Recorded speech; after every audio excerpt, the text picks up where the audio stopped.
Only the top 1% of Roblox developers understand this. There is a skill that is the skill of all skills on this platform. Now, that skill is not programming. That skill is not UI. That skill is not modeling. That skill is not building. This might be a little bit controversial, so stick with me. That skill is not animation. What is this secret and magical skill? That skill is game design. Now, you're an experienced dev. Stick with me. This might seem obvious to you. You might say, holy shit, this guy is like saying water is wet. Stick with me, brother. You may be wondering, how can you actually get good at game design? And most people will just say, just make more games. But what if you are a solo dev? What if you can't release games monthly? What if you don't have cash to pay for a team? There is a simpler way to learn game design. And this is what I wish someone showed me day one before I ever launched my first game. And I call it the games to watch method. What is the games to watch method? Well, I'm going to dive straight into that shit, man. And I'm going to show you guys what it looks like, the framework, the mental model, and then I'm going to show you how I apply it myself. Okay? So the first thing you're going to want to do is find a game on Road Trends, right? We know this from previous videos. Usually I like to go to top moving today. Okay? I'll go, we can do momentum, we can do visits in descending order. It doesn't really matter. The whole point of this is you want to find a game that you think looks interesting, okay? And you want to add it to a little Google sheet. And what you want to do is you want to take notes on the game, okay? I'll show you guys an example of what this looks like. I made this months ago, last year, and you can see kind of my thought process. So, for example, when I was first studying Alien Ranch, these are the types of notes I took. Okay. Why are we taking notes? Good question. What we want to do is form a hypothesis of whether or not we think this game will do well. And this is how you can improve your game design intuition. It's a very simple way to do it. Okay? Because game design is the process of creating the rules, mechanics, and interactive systems that make the game fun and playable. So again, debatably, this is the most important skill to have. And all of the top developers are incredible game designers. Okay? The difference, if you're wondering, between building a game and designing a game, this is what Google says. Game design is the blueprints, the rules. It answers questions like, what does the player do? How do they win? Game development is the execution. It involves writing the code, drawing the 3D models, recording the audio to actually build the game. If you're an experienced dev watching this, you're like, okay, yeah, water's wet. Get it. Some people don't know this, dude. All right? I'm trying to help them. Now, what do? We get a Google Sheet here. We're rocking, we're rolling. I put a link to the Road Trend game that I want to study, and I'll take notes. Here's an example. This was for Alien Ranch a while ago when I was looking for game ideas and trying to study games. I wrote potential simply because the playability with friends and freedom of choice for the players. Deep upgrade paths. Players can choose between fending off aliens, feeding cows, milking cows, etc. Leaves room for strategy and fun collaboration with friends. Some game-breaking bugs like not being able to put my money in my money collector, milk getting stuck when trying to sell a customer. Okay? And I'll take a note like this. Will not reach 10K CCU until mid to late game is improved and first-time user experience is improved. Still very clunky. Create unique ID with unique art style and first of its kind core loop, which I believe is carrying it, but without further polish will not go far. Okay? I take notes like this. This is how the process works. And I form a hypothesis. And the main hypothesis is mainly, will this game do well? Is it going to get more home recommendation impressions? Is CCU going to go up or down? And I form a hypothesis. I take notes on this. All right? Then what I'll do typically is maybe a week, 2 weeks later, maybe a month later, I'll check Road Trends again. And I'll see, where is this game at? This is not a good example. Let's see if I can find an example of a game that's... We'll do live examples. Don't worry. But I'll check Road Trends, and I'll see, has CCU gone up. Is my hypothesis true or false? And I'll take notes again. Was I correct? Did this game start to blow up? Why or why not? Why do I think it didn't blow up? What was I wrong about? Was my thinking process correct? Did I make a good guess? Did I make a bad guess? Why or why not? So this is like early observation, this column right here. Okay. This is first time I encounter the game. And then ideally, you're going to want to do a week, 2 weeks later, what happened. This is a very simple way. Anyone could do this for free if you don't have cash to pump out games like crazy. This is a great way to develop what I call game design intuition. Now, am I the world's best game designer? No, bro. I'm an up-and-coming developer. I'm just documenting the journey, okay? Let me show you guys how I would do this. I'm going to start a whole new one right here, okay? And I'm going to say game link, okay? Notes, V1. So this is like notes after 1 week. Let's do a couple of these in real time. So here we have a game, My Gaming Cafe. Let's go ahead, get this row trends link. I'm going to do this. And I'm simply going to play the game and let's see how the first time user experience is.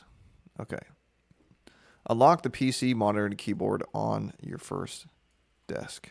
I see this. I'm going to click this. Ooh, RNG mechanic. Okay. That is a good thing. So that's already making me a little bit more bullish. Let's see. Another RNG mechanic. Okay. So I'm going to take a few notes. My Gaming Cafe. Okay.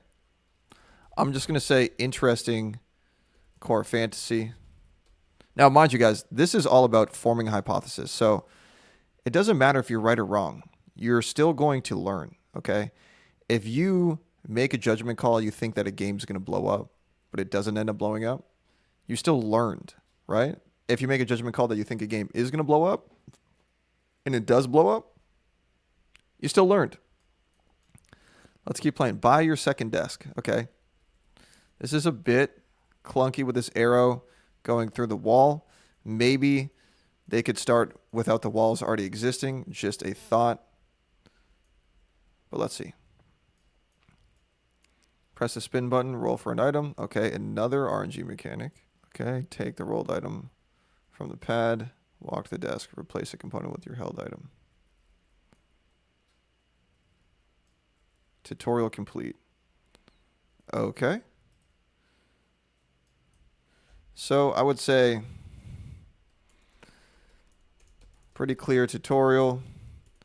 Progression is obvious within first 60 seconds. And that's something I've also been taught and come to learn is like within the first 60 to 120 seconds, you want it very clear what the goal of this game is, how they can progress, and you want to open some sort of curiosity loop. And the curiosity loop that is being opened, from my understanding, is what are the other computers going to look like? How big can I make this computer cafe? What's this guy doing over here? Look at all of his computers. Okay.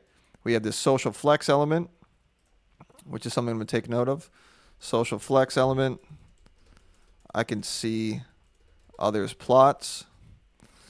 Let me wrap this. However, the plots have walls. And what I mean by that is like most players are probably not going to zoom all the way out.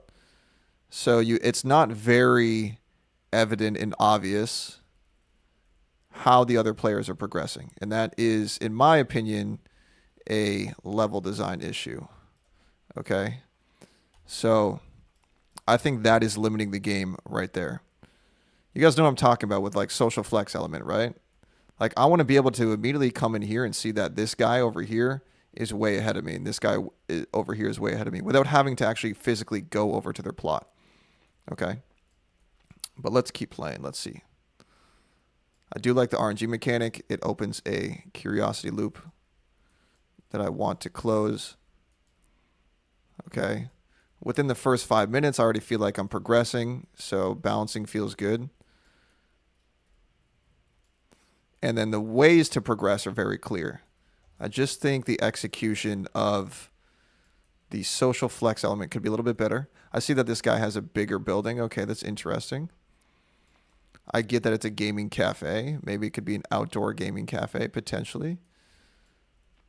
That's the thing with mixing fantasies and design, is like sometimes something would be better design-wise, but it doesn't necessarily align with the fantasy. Like, this is a gaming cafe. I get that it's indoors, but it would be better if I could see, again, people's progress very clearly and immediately when I spawn in. Okay, so let's buy another table. Progress feeling good. So I would say overall, good first-time user experience. Progression is quick in first 5 min. Okay. Now, if I really wanted to get deep into this, I would play this game probably for an hour and see how the mid game feels. Play tomorrow, see how it feels for retention. Right now, I am curious. A reason to come back. There is the curiosity of like, how big can my cafe get? I would like to see a new computer here and feel like I can unlock something new, because I've already seen the same model 3 times. So I think that could be also a limiting factor. Okay. Yep. Yeah, I've seen the same basic monitor 3 times. Let's see if the 4th one is going to be something cool. Okay, something a little bit new and interesting. I would maybe put this a little bit earlier. Again, this is just hypothesis that I'm saying out loud. And again, all these little things that I'm looking at, progression, I'm looking at the first-time user experience, and trying to determine, do I think this game will do well? Okay, but yeah, I haven't gotten anything cool fast enough, in my opinion. Okay, now I'm not looking at all of the monetization and everything. I'm just looking at the core loop. How does progression feel? So now what I would do is I would go back to row trends, okay? And I would take a look, okay, 220K visits. Let's look at a 90-day window. This game started to pick up traction, 833 CCU. So I would form, I guess, like a final hypothesis. And again, it's okay to be wrong, because this is how you can learn. So I want to say game has potential to peak at 3K to 5K CCU. Main issue being social flex element not immediately visible. Like if I go into grow a garden, for example, I immediately see people have huge gardens, and that immediately makes me want to grind harder. So now what I would do is a week later, come back into row trends, right? Open this link and see, where's the game at? Was I correct? If you want to take a step further, come back 2 weeks later, see where the game's at, take more notes. But this is the iteration cycle, right? So let's just summarize. You find a game on row trends that is up and coming, okay? Take notes, form a hypothesis. Will this game do well? Why do you think it will do well? Or why do you think it won't do well? Check row trends again in a week. And we can actually do this, guys. I can make a follow-up video, see if this game does well.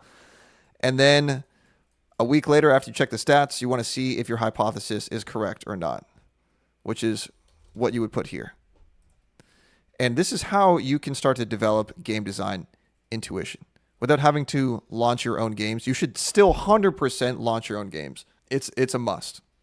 Don't just sit in theory world all day. Launch your own games. But this is a great way to study and start to develop this intuition, because game design, in my opinion, is the most important thing, okay? So I hope you guys got value from this video.